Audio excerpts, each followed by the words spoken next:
Clarence, we need a really good oath delivered here.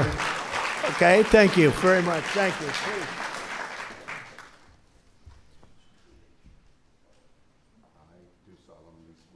I, Kevin Warsh, do solemnly swear that I will support and defend the Constitution of the United States that I will support and defend the Constitution of the United States against all enemies, foreign and domestic, against all enemies, foreign and domestic, that I will bear true faith and allegiance to the same, that I will bear true faith and allegiance to the same, that I take this obligation freely that I take this obligation freely without any mental reservation or purpose of evasion, without any mental reservation or purpose of evasion, and that I will well and faithfully discharge and that I will well and faithfully discharge the duties of the office on which I'm about to enter.